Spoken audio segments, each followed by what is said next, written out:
Alright guys, so this is the install for a 2012 Yamaha R6 Power Commander 5, and reason I'm doing it here, I already have a Two Brothers slip-on the bike. However, I'm doing a cat delete. I ordered the M4 muffler eliminator for the bike. So because of that, I chose to do the Power Commander instead of getting the ECU flashed. I also ordered the Servo Buddy eliminator to kind of keep any error or default codes from popping up on the computer. But I figured I'd do kind of a little three-part video here to show you guys the install for the Power Commander, the install for the Servo eliminator, as well as the muffler blocks eliminator. Just to start off here, I already did disassembly of the bike just to set up. So what I did to start off here is just kind of from the back forward, you basically use your key to take out the seat, and then there's 6 little push pins underneath where the seat is. You kind of pop all those out. There's one 4 or 5 millimeter ratchet that I used to get that off. And then after you take this black piece off, you just pop off the rear cowl fairing underneath. That was just 4 push pins and then 4 little bolts, and then the side trim cover that goes on the side of the gas tank, that popped off with two bolts, and then they just kind of slide out forward. Then after that, there's 2 bolts on the side of the gas tank, and then the one master bolt that's kind of right here behind the handlebars. And then after you get all the bolts off for the gas tank, it just kind of pops up. So you can see there's the main bolt, and then there's going to be these 2 guys here, one there, one on the other side. And then you just kind of gently pick up the gas tank, and I don't think there's any kind of an arm to hold it up, so I just found a tennis ball holder, props it up, keeps it safe. So while you're doing the work underneath the bike, everything's going to stay up. I kept all my stuff organized, so that way I know exactly where each piece was, what bolts went with it, so when I'm putting everything back together, there's no question of what went where. So in regards to the Power Commander itself, before I did anything, I went ahead and I went to the Power Commander website, looked up the exact bike I have, and then I printed out the installation guide here. So I have every page kind of walking me through the directions. They have color photos, pretty basic and I would say vague instructions. But if you go on any kind of a forum or YouTube video, you can kind of get a gist of what you're doing and a good understanding. So this is what the box looks like. Pretty nice presentation when you open it up. The unit just kind of sits right there in the box. All the cords, wires, and connectors and stickers are all underneath. So I would recommend installing the map for your bike before you put it inside your bike, just for ease. So in order to do that, what you need to do is go on Power Commander's website, and then once you're on their website, you basically just go to the bike you have, put in the year, make, and model, and it's kind of just drop down boxes. And then once you get there, that's actually how I got the installation guide to print. And then underneath where you print out the installation guides, there's a whole list of maps. I think for my bike there was like 15 different maps, and you basically pick the similar that's set up to yours. So for example, M4 full exhaust, Two Brothers slip-on with aftermarket air filter. You find what closest matches what you have, and then you download it. And then I guess before you download it, they have an app, so you have to download the app. Then you open the app, which is right here on my computer screen. There's a USB connector, so you just open this up, connect your USB right here on the side. There's like a little black flap you can open up, and it plugs right in your computer, and then that actually will power the unit while it's not even on your bike. So that's why I recommend doing this before you even put it on your bike. So you plug it in, and once it's plugged in, the power light will show green, and then you plug it into the USB on your computer. And then once you do that, Probably won't be able to see it just because it's a camera filming the screen. You will go to, in the app here, you go to open map.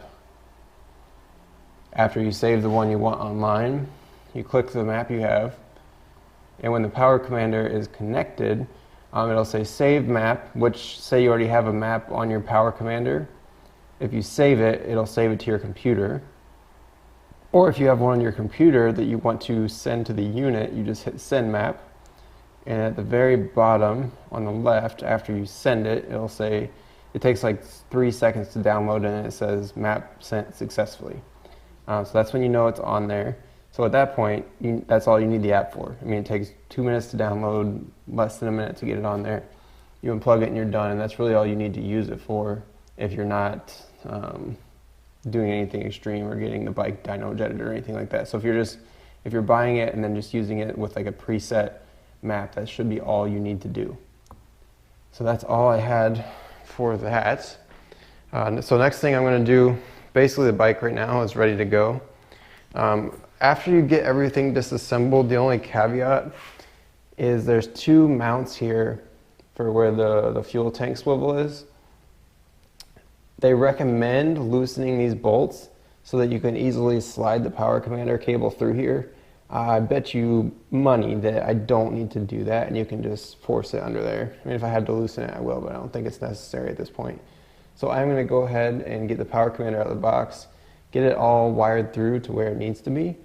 But the gist of what we're doing is basically there's Velcro. The Power Commander will be Velcroed here. The main harness kind of runs underneath this silver flap right here, comes up and over down the along the left side of the bike.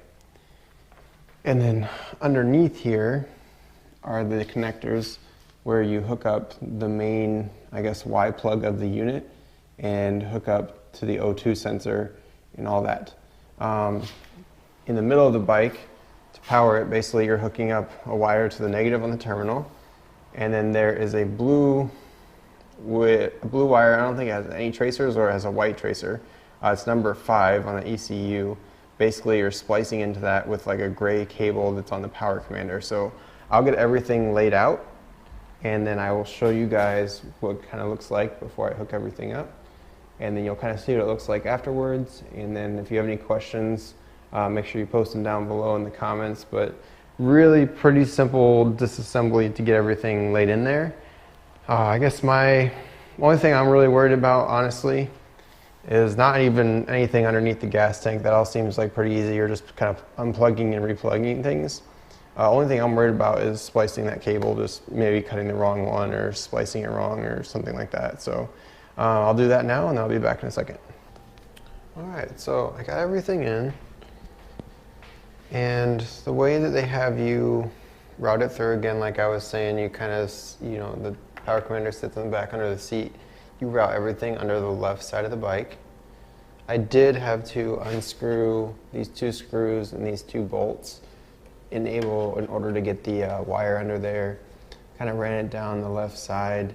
You leave the battery hookup and the pin 5 blue hookup until the end.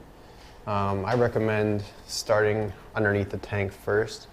You do also have to unscrew these 2 tank support bolts. I ended up having to do that.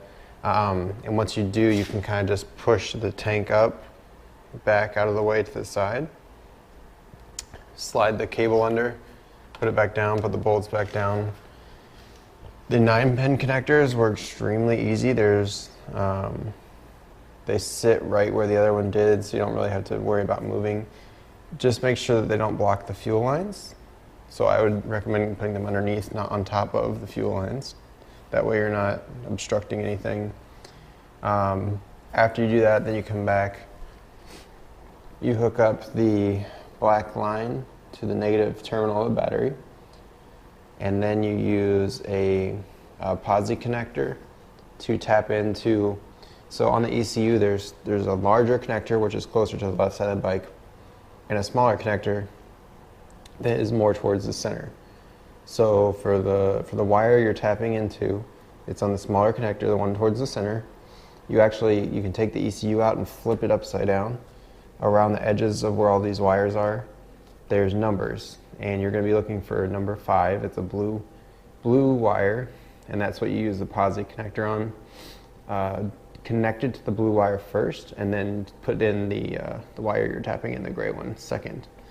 And then the only thing after that you have to do on the other side of the bike is hook up the oxygen sensor component, and it's kind of a pain in the butt to get out. I thought I was going to break the connector for it because it was kind of in a bad spot to reach with your hands unless you have really small baby fetus hands.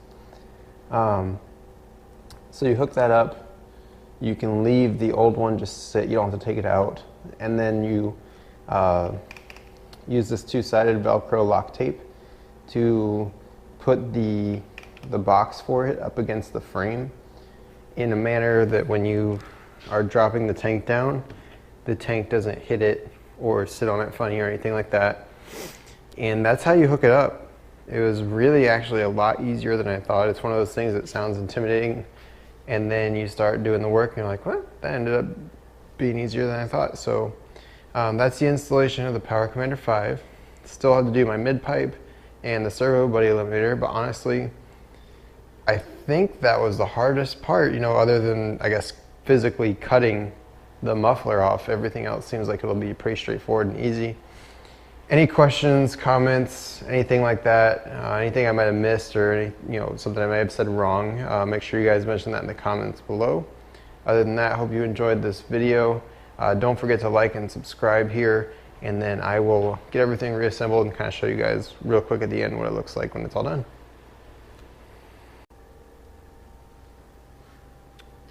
Alright, so I got it all back together.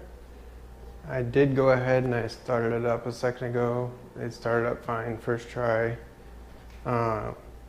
It's late at night and it's cold outside and it's November, so I didn't really get to take it out yet or anything. But just kind of, I was like twisting the throttle in neutral.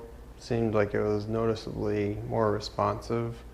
I think until I get my mid-pipe installed, I'm not really going to notice much of a difference. And I'm not going to ride it until that's all done also. So looks good. Everything went back together quick and easy.